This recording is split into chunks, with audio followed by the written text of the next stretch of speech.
tous. Donc, je vous souhaite à nouveau la bienvenue pour tous ceux qui sont présents ou qui sont en train de nous rejoindre. Bienvenue sur ce webinaire sur le sujet du carnet d'information du logement, donc spécialement ciblé sur les accompagnateurs Rénov que vous êtes. Voilà le menu du jour. Donc, un petit mot rapide sur Qualitel pour ceux qui ne nous connaîtraient pas, hein, qui est l'association Qualitel. Et puis, on va vite zoomer sur voilà, quel est le rôle du carnet d'information de votre mission d'accompagnateur Rénov, à quel moment il peut se situer, quel service il peut rendre. On va aussi, bien sûr, revenir sur la loi, quelle est l'obligation, sur qui elle pèse, en quoi elle consiste. Et puis, deuxième partie de webinaire, vous présentez la solution, la réponse Qualitel, hein, qui s'appelle Cléa, que vous connaissez peut-être, vous avez déjà peut-être entendu parler, en deuxième partie de séance. J'ai aperçu passer une question sur les attestations de présence. Donc oui, je suis en mesure de vous faire une attestation de participation pour ceux qui en ont besoin. N'hésitez pas à nous solliciter spécifiquement parce que j'en fais pas pour tout le monde, mais les quelques-uns qui ont besoin d'une attestation, vous aurez peut-être, Elodie, tu peux mettre une adresse mail de contact dans le fil de les discussions. Comme ça, vous nous envoyez un petit message à cette adresse de contact et comme ça, on vous enverra l'attestation si vous en avez besoin. Voilà, voilà. Bien, mais écoutez, Elodie, il n'y avait pas de questions d'ordre général avant qu'on démarre. Non, du tout. Alors, c'est parti. Donc, Qualitel, nous sommes une association qui existe depuis une cinquantaine d'années. On a été créé par l'État à l'origine autour d'une mission d'intérêt général sur la qualité du logement et faire progresser cette qualité du logement. Donc, on est un acteur de confiance associatif, on n'est pas subventionné par l'État, donc on reçoit pas d'argent public, on doit subvenir nous-mêmes à nos besoins. Et donc, vous voyez ici toute la palette des acteurs qui sont administrateurs de cette association. Vous voyez l'ANA, qui nous concerne plus directement aujourd'hui, mais vous voyez qu'il y a la plupart des organisations professionnelles du monde du logement et aussi des associations de consommateurs. C'est important, hein, qui siègent autour chez Qualitel pour défendre les intérêts des propriétaires ou des occupants des logements. Voilà, donc on est ce qu'on appelle un tiers de confiance indépendant et impartial. Voilà, alors, sans transition, j'ai fait le choix de tout de suite zoomer sur, voilà, dans les textes d'application de votre mission d'accompagnateur Rénov. Voilà dans l'arrêté, notamment de décembre 2023, ce qui est dit sur le SIL. Alors, pour ceux qui ne sont pas familiers de l'acronyme, hein, le SIL, c'est le carnet d'information du logement. Voilà, c'est quand même plus facile, plus court, donc j'utiliserai le mot SIL. Donc voilà, il y a deux endroits où c'est mentionné. C'est que voilà, dans vos missions d'accompagnement obligatoires, vous devez, au moment de ce qu'on appelait la prise en main du logement après travaux, fournir une aide pour accompagner la création ou l'actualisation ou la mise à jour du carnet d'information du logement. Voilà, donc vous devez accompagner les ménages que vous accompagnez sur cette mise en place du carnet. Et puis, bien sûr, le pendant, en matière de compétences que vous êtes censé détenir, vous devez avoir la compétence de savoir compléter et mettre à jour un carnet d'information du logement. Voilà, c'est assez simple, mais ça permet de revenir aux fondamentaux. Ensuite, qu'est-ce que nous dit la loi? C'est la loi climat et résilience, en l'occurrence, qui est parue, qui a eu les textes d'application qui sont parus toute fin 2022. Eh bien, il nous dit que le carnet d'information du logement, il doit contenir, donc on va regarder plutôt le cadre jaune, hein, qui concerne vos métiers d'accompagnateur Rénov lors des travaux dans des logements existants. Voilà ce que doit contenir le carnet. Donc, les notices des équipements, le descriptif de la performance des matériaux d'isolation et des équipements qui ont rapport avec la notion de performance énergétique, hein. Donc, on va parler de la chaudière, de la pompe à chaleur, et puis des isolants, des fenêtres, de la laine de verre ou autre. Les attestations de performance énergétique, donc ça va être DPE, ça va être audit énergétique. Et puis, descriptif travaux. Et puis enfin, dernière ligne, quand on est en occupation, en exploitation d'un logement, les attestations d'entretien régulier. Donc ça vous concerne moins, mais c'est lui ressort du propriétaire du logement que de mettre à jour régulièrement son carnet avec ses attestations d'entretien. Donc vous voyez, la liste, elle est assez modeste, on va dire, elle est assez minimaliste. Nous, notre conseil chez Qualitel, pour vous et puis pour vos clients, surtout propriétaires de logements, c'est de se dire, lorsqu'on fait l'effort de faire un carnet du logement, eh ben, mettons-y toutes les informations qu'on juge intéressantes à conserver dans ce, on appelle aussi ça le carnet de santé, hein, ou la carte vitale du logement. Donc tout ce que vous considérez être un document ou une information dont vous pouvez avoir besoin un jour, soit quand vous faites des travaux, soit peut-être le jour où vous revendrez votre logement, eh ben, toutes ces informations sont utiles à mettre dans le carnet. Ensuite, donc, je poursuis sur la loi. Donc, on vient de voir le contenu de ce carnet. Le contexte, vous le connaissez peut-être avant de venir à cette conférence, mais voilà, c'est un dispositif qui est obligatoire. Il est obligatoire pour tous les logements neufs et il est obligatoire surtout sur ce qui nous intéresse aujourd'hui. Dès qu'on fait des travaux qui améliorent la performance énergétique d'un logement, eh bien, le propriétaire est obligé, au regard de la loi, de mettre en place son carnet. Voilà. Et les professionnels, l'obligation qu'ils ont, c'est de transmettre les informations qui doivent être contenues dans ce carnet. Voilà. Et puis, ce carnet, comme je le disais, c'est la carte vitale ou le carnet de santé, ou on peut aussi appeler ça le carnet d'entretien. On fait souvent le parallèle avec le carnet d'entretien d'une voiture. Et le jour où je vends ma voiture, en l'occurrence le jour où je vends mon logement, je transmets le carnet au nouveau propriétaire. Et le notaire, dans l'acte de mutation, il va devoir s'assurer que cette transmission est bien effectuée et le préciser. Voilà. Donc ça, c'est la loi.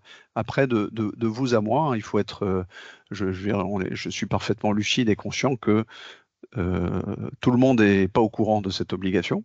Et les propriétaires de logements en premier chef, hein, même s'ils sont de plus en plus informés, de plus en plus concernés, il y en a encore beaucoup qui ne sont pas au courant. Donc ça aussi, je compte sur vous, ça fait partie du rôle des professionnels et de l'accompagnateur Rénov', de l'informer de cette obligation. Mais au-delà de l'obligation, surtout de lui faire prendre conscience que ça peut être intéressant de créer un carnet d'information pour son logement, que les travaux sont une bonne occasion pour le mettre en place, parce que c'est là qu'on va réunir pas mal d'informations, et que ça serait dommage de les laisser dans une pochette ou sur le disque dur d'un ordinateur, et de ne pas les mettre dans un outil numérique pour les stocker de façon pérenne dans la durée, quoi. Voilà, sur les textes d'application, décrets et arrêtés, juste pour être très clair, ces textes disent que voilà, finalement, en synthèse, dès qu'on améliore la performance énergétique d'un logement, que ce soit par de l'isolation, par la modernisation du chauffage ou par des énergies renouvelables, vous avez quelques exemples dans les pavés verts qu'on a sous les yeux là. Tout ça, ce sont des cas qui rendent obligatoire la création d'un carnet. Donc, il n'y a pas de débat sur du monogeste ou sur de la rénovation d'ampleur au global. Dès qu'on touche, même si on met une simple régulation, au regard de la loi, ce sont des cas qui rendent obligatoire l'établissement d'un carnet. Voilà. Donc, dans vos missions d'accompagnement, dans 100% des cas, le carnet d'information du logement doit être installé. Alors, voilà, j'en ai fini pour la loi. Ce qui n'est pas écrit sur ces slides, mais ce que je vous dis, que vous avez probablement, dont vous avez probablement connaissance, la loi n'oblige pas strictement d'avoir une version numérique de ce carnet d'information. Hein, donc, pour ceux qui le souhaitent, il est tout à fait possible de rester dans une version papier d'un carnet. Vous avez compris que nous, chez Qualitel, c'est pas ce qu'on préconise. On pense que voilà, à notre époque, c'est vraiment l'excellente occasion de se mettre dans l'ère moderne du numérique. Après, dans les ménages que vous accompagnez, bien sûr, ils sont peut-être pas tous suffisamment mûrs et agiles d'un point de vue numérique pour le faire. C'est à vous de juger, bien entendu. Voilà. En tout cas, vous l'avez compris, aujourd'hui, moi, je vais vous parler des solutions numériques de carnet d'information du logement, en l'occurrence Claire. Voilà, donc j'en ai fini sur ma première partie de la conférence qui était les rappels de la loi, des obligations et de ce qui se passe sur le métier d'accompagnateur Rénov'. Est-ce qu'à ce stade, vous avez encore quelques questions? Je vais enchaîner sur la réponse de Qualitel à cette obligation qui s'appelle Claire. Pour l'instant, il n'y a pas d'autres questions. C'est bon? Oui. Voilà, donc voilà, nous, on a une conviction, c'est que c'est important d'utiliser un outil comme Cléa, et c'est comme ça qu'on l'a imaginé, pour vous aider tout au long de votre mission d'accompagnement. Voilà. Et donc, et même au-delà, hein, puisque lorsque vous vous direz au revoir et vous vous quitterez bons amis, ce que j'espère, après avoir accompli votre mission d'accompagnement et de conseil auprès des particuliers, quand vous allez le quitter, vous allez lui laisser en héritage, si je puis dire, ce carnet dans lequel vous aurez capitalisé, historisé toutes les informations importantes, et il va pouvoir accéder à ces données, il va pouvoir suivre ses consommations d'énergie, on va le voir, après ses travaux, et du coup mesurer les effets bénéfiques de sa rénovation. Voilà. Donc, notre solution Cléa, bien sûr, elle répond aux obligations de la loi, mais on a choisi d'aller plus loin parce que vous avez vu, la loi, elle est un peu simple, hein. C'est juste du stockage de quelques documents. Nous, on a essayé d'aller plus loin, d'avoir un outil qui permet vraiment d'accompagner pendant le projet de rénovation, et puis aussi pour vous aider et vous valoriser votre mission et vous faire gagner du temps. Voilà. C'est ce qu'on a essayé. Donc, schématiquement, on a représenté ici, vous voyez, donc avant, pendant et après les travaux, les services que peut rendre Cléa, soit à vous-même, soit à votre client, en tout cas aux acteurs du projet. Voilà, donc on retrouve, donc vous allez voir avant les travaux, on a prévu, imaginer un certain nombre de fiches conseils qui sont des principes un peu de base, hein, mais qui permettent pour un particulier qui n'y connaît pas grand-chose, d'avoir les bases avant de se lancer dans des travaux sur voilà, qu'est-ce que c'est qu'un maître d'œuvre, qu'un maître d'ouvrage, l'important de réceptionner des travaux. Enfin, on va voir tout ça un peu plus en détail. Bien sûr, vous allez pouvoir déposer votre audit préalable, vos rapports de visite dans Cléa et du coup le mettre à disposition de votre client au travers de la plateforme. Pendant les travaux, là aussi, on va retrouver un certain nombre de conseils, comprendre un devis, sensibiliser sur la réception des travaux en fin de chantier et un procès verbal. Et puis, là, on vient peut-être au cœur de la mission de Cléa sur la prise en main du logement après travaux. On va retrouver des conseils au quotidien pour optimiser sa consommation. On va trouver les notices des équipements. Hein, parfois, c'est pas toujours complètement intuitif de maîtriser des nouveaux équipements qui ont été installés, comme une VMC, comme une pompe à chaleur, comme de la régulation peut-être un peu sophistiquée. Voilà. Et puis, je l'évoquais, pouvoir suivre ses consommations et mesurer concrètement les gains après travaux. Voilà, donc en synthèse, on a essayé de concevoir une solution pour accompagner le client tout au long de sa vie, et notamment au moment des travaux, pour qu'il puisse. Donc, c'est un outil finalement, nous on aime bien utiliser ce terme-là, ce qu'on appelle de valorisation du patrimoine, hein. C'est-à-dire que pour un propriétaire de logement qui est sensible à la valeur de son bien, à faire des travaux de qualité, à augmenter la performance énergétique de son logement, bien sûr, et bien Cléa, ça va lui permettre finalement d'apporter de la traçabilité sur toute cette qualité, et finalement, peut-être que le jour où il va vouloir vendre son patrimoine, son bien immobilier, et bien le fait d'avoir un Cléa bien renseigné, de façon précise, ça va amener de la valeur finalement, et en tout cas de la confiance dans la relation avec un professionnel de l'immobilier ou un acheteur. Voilà, donc on a imaginé voilà, un guide des équipements, des alertes, mais tout ça, je vous propose de vous le montrer. On va passer, je pense qu'on doit y être arrivé, voilà, à la phase de démonstration. Donc, je vais quitter les slides et on va aller dans l'outil pour aller directement dans le concret. Donc, au passage, je vous invite à aller vous promener sur notre nouveau site Cléa qui vient d'être complètement relooké et enrichi. Donc, il est assez complet, vous y trouverez pas mal d'informations. Donc, vous voyez l'adresse cléa.qualitel.org. Voilà, et donc, on va se connecter avec un profil de particulier. Voilà, dans un compte que je connais bien, qui est un compte de démonstration.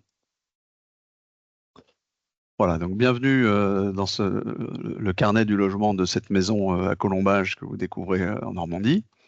Et donc, vous voyez une page d'accueil avec un visuel de la maison, une adresse, et puis on va retrouver des actualités, des équipements, des documents, mais on va aller dans le détail sur la partie gauche, là, faire un petit tour sur les différentes rubriques, que vous ayez une bonne vision de ce que ça peut contenir. Alors, j'utilise le mot peut contenir parce qu'il faut, vous allez le découvrir, c'est un outil qui est très riche, qui peut recevoir beaucoup d'informations. Quand on met en place un carnet à l'occasion d'une rénovation énergétique, bien entendu, on ne va pas remplir toutes les informations. Hein. Cet outil, il a été conçu pour fonctionner aussi sur du logement neuf. Quand on est en construction neuve, on va avoir beaucoup plus d'informations, beaucoup plus complètes sur l'ensemble des paramètres d'un logement. Quand on est dans le cadre d'une rénovation, on va plutôt renseigner les informations qui concernent que le chantier de rénovation. Voilà. Donc, si je commence par bon logement, là on trouve des informations générales sur est-ce que c'est une maison, un appartement, une superficie, voilà, ce type d'informations. On va retrouver, vous vous en doutez, les étiquettes DPE, les types de chauffage et d'énergie en présence. On trouve aussi, s'il y a des risques naturels particuliers d'inondation, par exemple, ou de tremblement de terre. Et donc, ça, ce sont des informations au passage qui sont renseignées en automatique sur la base de l'adresse. Voilà, on va chercher ça sur GeoRisque pour ceux qui connaissent les sites. On renseigne aussi la parcelle cadastrale. Et puis, on peut renseigner, par exemple, un numéro de PDL ou de PCE pour les compteurs de gaz et d'électricité. Voilà. Donc, cette première famille, ce sont les caractéristiques un peu générales du logement. Ensuite, je ne les fais pas dans l'ordre, mais c'est volontaire. On va trouver les documents. Les documents, c'est le cœur du sujet. C'est ça, finalement, la seule obligation strictement réglementaire. C'est dans les documents du logement. On va retrouver, vous voyez, tout ce qui commence par CIL, comme carnet d'information du logement. Ce sont les rubriques qui sont citées dans le texte de loi. Donc, les plans et les schémas de réseau, ça concerne que les logements neufs. Voilà. Mais si on zoome sur les logements existants que vous côtoyez tous les jours, on va trouver un dossier pour y mettre le DPE. On va y mettre un dossier sur les matériaux d'isolation et équipements, les notices, les attestations d'entretien. Il y a un dossier général travaux. Voilà, donc dans cet exemple-là, vous voyez, c'est là qu'on a plutôt imaginé que vous puissiez déposer ce sur quoi vous intervenez plus directement, donc les rapports de visite et l'audit, votre rapport final, mais aussi soit vous, soit les entreprises qui vont intervenir sur le chantier, pouvoir y déposer des devis et les factures correspondantes aux travaux concernés. Voilà, donc voilà ce volet document. Ce qui est intéressant, c'est que ces documents, on peut les partager largement. Donc, si vous déposez un document là-dedans, le particulier auquel vous aurez ouvert un accès va pouvoir y accéder. Il va recevoir un mail en disant « Votre conseiller accompagnateur Rénov a déposé un nouveau document dans votre Cléa ».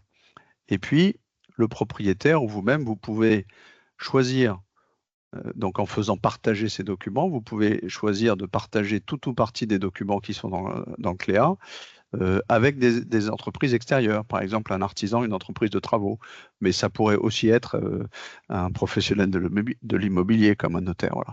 Et donc, voilà, vous allez choisir voilà, les plans, les rapports, tout ce que vous voulez partager, et puis vous validez, vous saisissez l'email du destinataire, il va recevoir un lien pour accéder à ces documents, et il pourra en retour, si c'est une entreprise, aller déposer lui-même ses devis ou ses factures dans le Cléa du client.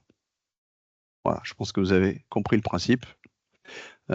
Si ça amène des questions, n'hésitez pas. Mais donc ça, c'était la partie documents. Donc, on a vu les documents du logement. On a prévu aussi un espace de documents personnels. Bon, ça, libre à chacun d'imaginer ce qu'il peut y mettre. Mais voilà, donc imaginez des attestations d'assurance, par exemple, des travaux autres, des factures diverses. Pourquoi pas. Et puis, c'est là qu'on trouve aussi les fiches conseils que je vous ai évoquées tout à l'heure. Donc, sur les conseils travaux, vous voyez, donc on en a, donc c'est simple et modeste. Hein. On a des conseils un peu globaux, généraux sur analyser un devis, réceptionner les travaux, comprendre un peu mieux ce que les assurances, une dommage ouvrage notamment, les permis de construire, le qui fait quoi. Voilà, donc elles sont toutes un peu sur le même format. Je vous en fais apercevoir une. Vous voyez, c'est des fiches assez courtes sur 2 pages en général, qui sensibilisent le particulier qui est censé ne pas y connaître grand-chose, hein, on a pris cette hypothèse-là, voilà, pourquoi c'est important de signer un PV de réception de travaux. Bertrand, Oui, juste, je fais une petite aparté sur ouais. la question de Marion qui demande le SIL est-il transmis au nouveau propriétaire en cas de vente? Ça, Bertrand vous le montrera après. Il y a une fonctionnalité qui est dédiée au transfert du carnet, justement. Voilà. Et donc, je l'ai évoqué dans la loi, hein, c'est bien ce qui est prévu par la loi. Ce dispositif, il n'a de sens que s'il est transmis au moment de la vente. Et donc, c'est pour ça que c'est un historique extrêmement important. Et d'ailleurs, c'est également intéressant lorsqu'on fait des travaux par geste et que voilà, si un premier propriétaire commence à isoler, par exemple, et ben, le deuxième va pouvoir avoir cet historique-là, il va pouvoir prendre le relais pour changer la production de chauffage, par exemple. Voilà, donc ça, c'était les fiches conseils. Ce qui est important aussi, c'est que, alors je ne sais plus si on le voit là-dedans, oui, voilà, vous avez probablement vous-même vos propres fiches conseils, vous avez celles qui sont éditées par l'ANA ou par d'autres organismes, donc vous pouvez très bien enrichir ce que nous, Qualitel, on vous propose avec vos propres fiches conseils. Vous le faites une fois pour toutes dans votre version professionnelle de Cléa et du coup, vous pouvez les mettre en visibilité des ménages que vous accompagnez. Voilà sur les documents. Ensuite, autre volet extrêmement important de Cléa, les équipements. Donc, on a tout un catalogue d'équipements un peu type hein, sur qu'est-ce que c'est qu'une VMC, un ballon d'eau chaude, une régulation, etc., etc. Et donc, à chaque fois, on a une petite fiche descriptive, un peu générique, et puis on a des conseils d'entretien. Donc qui peuvent être plus ou moins compliqués. Donc par exemple je suis sur quoi là? Je suis sur la VMC. Et ben on préconise à l'occupant du logement d'aller nettoyer ses bouches d'extraction régulièrement, de les dépoussiérer. Donc voilà. Mais sur des équipements qui nécessitent un entretien plus lourd, comme une chaudière qui doit être entretenue par un professionnel tous les ans, et ben on va avoir ce même principe. Et puis en lien avec ces entretiens d'équipement, ça va générer des rappels d'entretien. Et donc le particulier, il va recevoir une fois par an, si je prends l'exemple de la chaudière, son rappel d'entretien par mail en lui disant ça y est, c'est le moment de faire réviser votre chaudière ou ramener votre cheminée. Voilà. Donc ça, c'est les fiches équipements. On peut en ajouter autant qu'on veut. Et puis voilà, ici vous avez les actions. Vous voyez la VMC que j'ai évoquée. Donc le détecteur de fumée, on lui conseille de vérifier ses piles régulièrement. C'est ce type de choses. Donc les actions. Ensuite, je vais aller un peu plus vite parce que les fonctions de base. Donc vous avez un certain nombre d'actualités. Donc on organise régulièrement des webinaires. Alors là, je parle pas de celui d'aujourd'hui, mais je parle plutôt des webinaires à destination de vos clients, des particuliers, voilà, pour les informer de comment fonctionne Cléa, à quoi ça sert, par exemple. Donc il y a des actualités de ce type-là, et puis il y a aussi beaucoup de conseils. Donc variés hein, sur qu'on essaie de coller à la saisonnalité, à l'actualité, comment se débarrasser des fourmis l'été, télétravailler, les voisins bruyants. Vous voyez que c'est très varié, l'humidité, les punaises de lit, etc., etc. Donc voilà, à peu près une fois par mois pour animer un petit peu l'usage de Cléa, et ben on publie un conseil de ce type-là. Voilà, info générale, nous contacter. Je vais sur les consommations. Donc, le particulier occupant du logement, il a la possibilité de raccorder son compte Linky ou son compte Gaspard à Cléa. Voilà, donc pour faire ça, il saisit une fois pour toutes ses identifiants chez GRDF ou chez Enedis, et du coup, comme on l'a sous les yeux, là, il peut accéder à ça, il peut suivre sa consommation par an, par mois, par jour.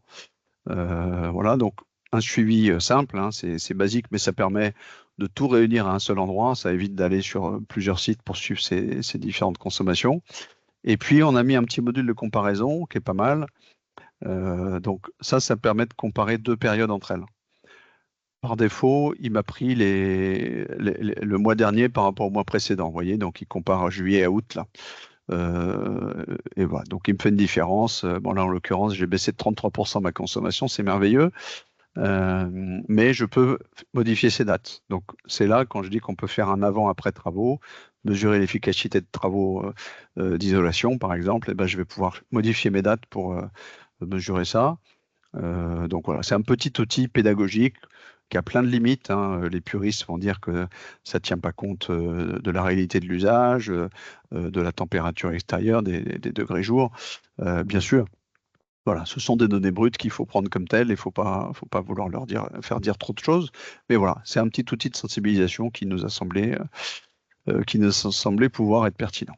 Mais on a un petit module projet travaux qui est un module expérimental qui est assez récent, qui est fait vraiment pour le particulier, qui va lui permettre de le sensibiliser. Alors ça marche que pour les maisons et pas pour les appartements, mais ça lui donne quelques idées de scénarios travaux pour qu'il ait quelques bons principes et qu'il fasse pas les choses à l'envers. Par exemple, on va lui préconiser d'isoler avant de d'isoler si sa maison n'est pas isolée avant de changer son outil de production de chauffage. Voilà.